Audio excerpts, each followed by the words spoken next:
Assalamualaikum. Dah ready belum nak belajar bio? Jadi, hari ini saya akan menerangkan bab 10.7 iaitu sistem limfa manusia. Limfa tu apa sebenarnya? Apa fungsi dia? Limfa tu kat mana?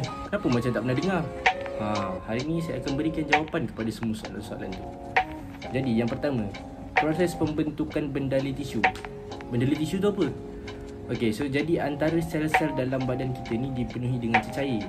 Apabila darah dari arteri pergi ke arteriol dan akhirnya ke kapilari, protein dan cecair akan meresap keluar dari kapilari dan membentuk bendali tisu, iaitu cecair di antara sel. Tapi disebabkan ruang yang kecil, eritrosit, platelet dan protein plasma tidak meresap keluar dari kapilari darah. Bendali tisu ni fungsi dia ialah dia membolehkan pertukaran bahan dalam darah dan sel, iaitu oksigen dan nutrien dalam darah meresap dari bendali tisu ke dalam sel dan karbon dioksida serta bahan buangan masuk ke dalam kapilari darah. Jadi, bendali tisu ni boleh dikatakan sebagai medium lah.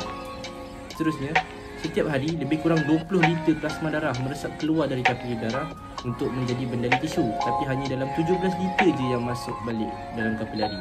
Jadi, mana pergi yang lagi 3 hingga 4 liter tu? Yang baki lagi 3 hingga 4 liter tu kenalah diserap balik ke dalam sistem peredaran darah supaya isi padu bendali tisu dan isi padu darah kekal sama. Kalau tak, nanti bendali tisu tu dia akan bertambah dan akhirnya jadi macam ni. Sebab bendali tisu tu banyak sangat terkumpul. Jadi kat sinilah datangnya sistem limfa. Dekat celah-celah kapilari darah tu kita ada juga kapilari limfa, iaitu salur paling halus dalam sistem limfa. Kapilari ini ada injap sahala. Jadi bila tekanan dekat luar kapilari lebih tinggi dari tekanan kat dalam, injap ni terbuka dan bendali tisu pun masuk. Bila dia dah masuk dalam kapilari limfa ni, maka dia dah tak dipanggil bendali tisu dan dia dipanggil sebagai limfa. Faham?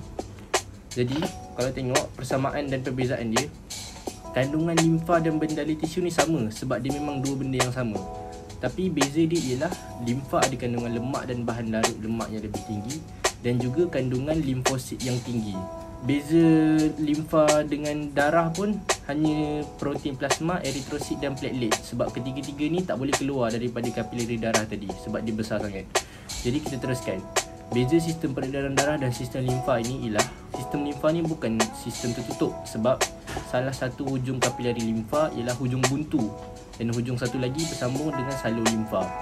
Kapilari limfa ini akan bersambung untuk membentuk salur limfa yang lebih besar dan sepanjang perjalanan limfa ini untuk masuk balik dalam sistem peredaran darah, dia akan lalu nodus limfa yang ada limfosit untuk membunuh patogen. Tapi itu untuk keimunan badan, bukannya pengangkutan, jadi kita skip dulu. Sistem limfa ini juga ada organ-organ dia sendiri, iaitu nodus limfa, limpa, kelenjar timus, sumsum tulang, tonsil dan appendix. Tapi semua ni fungsi dia lebih kepada keimunan, jadi kita skip juga. Sistem limfa ni juga tak ada pump macam sistem peredaran darah yang ada jantung. Jadi dia bergantung pada denyutan nadi jantung, pengejutan otot rangka dan peristalsis salur pencernaan untuk tolak limfa ni. Dalam salur limfa ni juga ada injap sahala macam dalam vena untuk pastikan limfa mengalir sahala dan tak mengalir balik ke bawah. Jadi salur limfa semua ni akhirnya dia akan pergi ke dua tempat, iaitu sama ada ductus limfa kanan atau ductus thorax.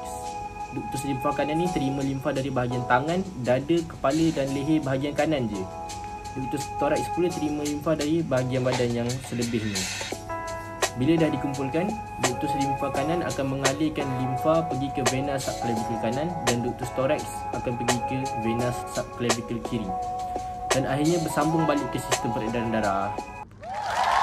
Jadi kepentingan sistem limfa ni rasanya semua dah jelas kot. Yang first kali ialah sebagai pelengkap kepada sistem peredaran darah. Kalau sistem limfa ni tak ada nanti, isi padu darah akan berkurang dengan mendadak sebab bendali tisu tak masuk balik ke dalam sistem peredaran darah. Second, sebagai sistem pertahanan badan, iaitu kat dalam nodus limfa ni ada limfosit dan sel-sel yang menghasilkan antibody.